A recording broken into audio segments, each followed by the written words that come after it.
cara mendidik yang paling efektif adalah memberikan contoh secara langsung kepada anak-anak kita. Anak-anak bisa belajar dari ayahnya, bagaimana ayahnya memperlakukan ibunya, dan juga anak perempuannya. Kalau ayahnya bisa memperlakukan ibunya dengan lembut, dengan penuh kasih sayang, perhatian, itu akan tertanam di diri anak bahwa, oh seperti itu ternyata cara memperlakukan perempuan.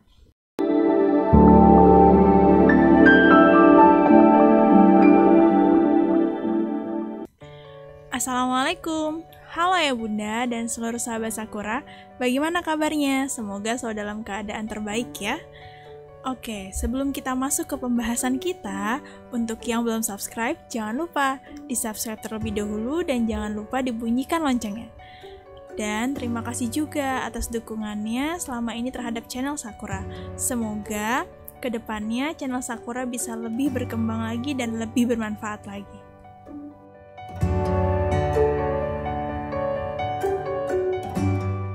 Menurut catatan tahunan, Komnas Perempuan Indonesia tahun 2019 memberikan data bahwa pada tahun 2018 sebanyak 14% kasus kekerasan di Indonesia meningkat cukup pesat. Kasus-kasus ini terjadi seperti pada ranah privat, keluarga, kerabat, relasi intim, pemerkosaan dalam perkawinan atau yang kita sebut sebagai marital tape, incest. Incest ini adalah kasus pemerkosaan yang terjadi pada orang-orang yang masih memiliki hubungan darah dan juga kasus sebagainya. Berdasarkan data di atas, kita bisa ambil benang merah bahwa peran orang tua dalam membentuk karakter dan juga kepribadian anak sangat berpengaruh. Karena itu akan membentuk jati dirinya hingga ia dewasa kelak. Jadi hari ini kita akan mengambil pembahasan itu, bagaimana cara mendidik anak laki-laki agar bisa menghormati perempuan.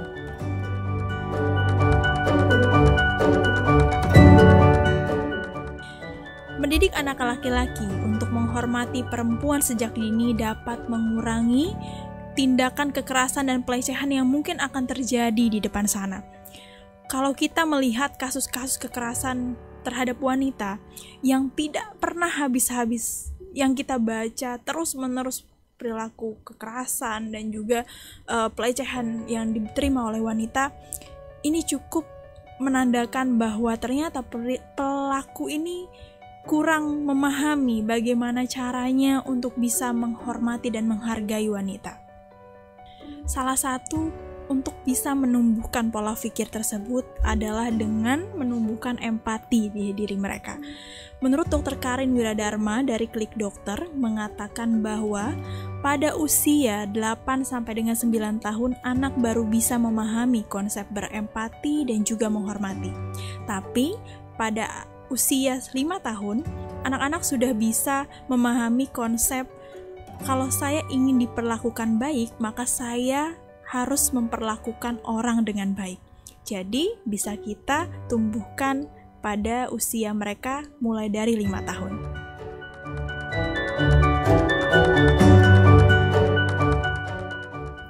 Yang pertama, orang tua sebagai role model. Cara mendidik yang paling efektif adalah memberikan contoh secara langsung kepada anak-anak kita. Anak-anak bisa belajar dari ayahnya, bagaimana ayahnya memperlakukan ibunya dan juga anak perempuannya. Kalau ayahnya bisa memperlakukan ibunya dengan lembut, dengan penuh kasih sayang, perhatian, itu akan tertanam di diri anak bahwa, oh seperti itu ternyata cara memperlakukan perempuan. Itu juga bisa berawal dari bagaimana ibu diberikan kebebasan untuk memilih sebagai ibu yang bekerja atau ibu yang tidak bekerja. Dan juga bisa dilihat dari bagaimana ayah membantu pekerjaan rumah seperti nyapu, ngepel, nyuci piring, dan juga pekerjaan rumah yang lainnya. Karena ini terlepas dari paksaan gender bahwa pekerjaan rumah hanya untuk perempuan saja. Jadi, itu akan bisa dicontoh oleh anak secara langsung. itu juga akan membentuk karakter anak menjadi pribadi yang baik. Dan itu juga akan menunjukkan bahwa tidak ada paksaan secara gender dan memang sudah seharusnya seperti itu, bahwa perempuan diperlakukan dengan baik. Yang kedua, bangun komunikasi antara ibu dengan anak laki-laki. Nah, setelah itu, ibu perlu memberikan penjelasan kepada anak laki-lakinya bagaimana cara memperlakukan wanita. Jelaskan apa yang boleh dan apa yang tidak boleh dilakukan kepada teman perempuannya. Dan jelaskan juga bahwa perempuan itu memiliki perasaan yang lebih halus dan juga lebih lembut dibandingkan teman laki-lakinya. Dan mereka harus bisa lebih hati-hati dalam berbicara, dalam mengajak bermain, dan juga interaksi lainnya. Kalau anak kita masih kecil, kita bisa gunakan kata-kata yang lebih familiar dan sederhana. Contohnya, "Dek, tahu nggak, tadi ibu lihat ada perempuan yang dibikin nangis karena area sensitifnya disentuh. Kakak atau adek nggak mau kan ya bikin perempuan nangis? Kalau laki-laki tuh nggak boleh sembarangan sentuh area sensitif perempuan. Nanti jangan kayak gitu ya kak, dek." Nah, kalau si kecil sudah besar, kita bisa berikan contoh-contoh kasus tentang pelecehan kepada perempuan atau hal-hal yang terjadi kepada perempuan yang menandakan bahwa itu tidak menghargai perempuan. Kita jelaskan bahwa ini adalah perilaku yang tidak pantas diterima oleh perempuan dan perilaku yang sulit untuk dimaafkan. Yang ketiga, jangan bertengkar di depan anak. Kalau orang tua sedang ada masalah, hindari permasalahan atau pertengkaran yang langsung di depan anak. Apalagi sampai berteriak, memukul, atau keluar kata-kata kasar. Karena kalau itu terjadi di depan anak, mungkin saja bisa terekam dalam otak mereka dan mungkin saja mereka bisa berpikir bahwa perilaku seperti berteriak, kasar, itu merupakan hal yang normal dalam interaksi perempuan dan juga laki-laki. Yang keempat, blok semua media yang kurang baik. Nah, semakin bertambahnya usia anak, mereka akan memahami sosial media, nonton TV, dan juga informasi-informasi yang mereka dapatkan dari elektronik yang lain. Nah, di sini kita sebagai orang tua perlu mengawasi anak-anak kita, pastikan bahwa mereka mendapatkan informasi-informasi yang positif, dan kalau misalkan mereka mendapatkan informasi atau konten-konten tentang ketidaksetaraan gender, pelecehan terhadap perempuan, dan juga kekerasan fisik kepada perempuan, langsung kita blok medianya dan kemudian kita jelaskan kepada anak-anak kita bahwa itu adalah perilaku yang tidak bisa kita terima dan itu perbuatan yang salah. Kita nggak bisa melakukan itu kepada perempuan. Yang kelima, berikan pemahaman gender. Nah, di sini kita sampaikan kepada anak-anak kita bahwa laki-laki dan juga perempuan memiliki perbedaan emosi dan juga fisik. Tetapi dari perbedaan itu bukan berarti harus mendapatkan perlakuan yang berbeda juga. Jadi harus tetap saling menghormati dan juga menyesuaikan. Kita juga memberikan penjelasan bahwa apa saja yang tidak boleh dan juga yang boleh dilakukan dalam interaksi perempuan dan juga laki-laki, agar mereka bisa memahami bagaimana cara berinteraksi dengan teman-temannya. Mereka akan memahami bahwa, oh seperti ini aku harus berinteraksi, seperti aku menghormati ibuku dan juga saudara perempuanku.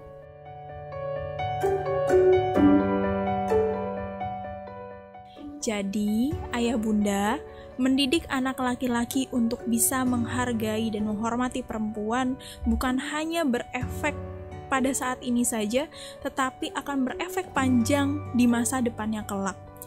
Seperti yang kita lihat, banyak tokoh-tokoh atau banyak orang-orang yang tergelincir hancur hanya karena mereka meremehkan perempuan. Karena yang harus kita ingat adalah anak-anak kita, anak-anak laki-laki kita adalah calon pemimpin keluarga, kepala keluarga. Tentu kita nggak mau kalau nantinya anak-anak kita menindas istri mereka, anak-anak perempuan mereka, melakukan KDRT, perselingkuhan, dan juga kekerasan-kekerasan lain yang mungkin dilakukan kepada istrinya dan juga anak perempuannya. Jadi, tentu mendidik anak laki-laki untuk menghormati perempuan itu sangat berefek panjang untuk mereka ke depannya. Makanya, yuk ayah bunda, didik anak laki-laki kita untuk menghargai dan menghormati perempuan, dimulai dari bagaimana mereka menghormati ibunya, dari mereka melihat bagaimana ayahnya memperlakukan ibunya, dan tidak ada yang namanya patokan gender. Yang harus mereka pahami juga bahwa ada perlindungan hukum negara, agama tentang perempuan. Ini juga akan menjadi bekal untuk mereka untuk bisa menghargai dan menghormati perempuan sepanjang hidupnya. Semoga anak-anak kita semua menjadi pemimpin keluarga, pemimpin yang bisa adil dan juga bertanggung jawab atas hormatnya mereka pada ibu dan juga perempuan. Jika ayah bunda dan sahabat Sakura merasa bahwa channel ini bermanfaat, jangan lupa di like, comment, share, subscribe, dan jangan lupa juga dibunyikan loncengnya agar tidak ketinggalan info-info dan review menarik dari kita. Tidak ada keluarga yang sempurna, tapi bukankah kita bisa memperbaiki dengan belajar bersama? Jadi mari belajar bersama Sakura, sahabat keluarga. Nantikan episode selanjutnya. Assalamualaikum warahmatullahi wabarakatuh.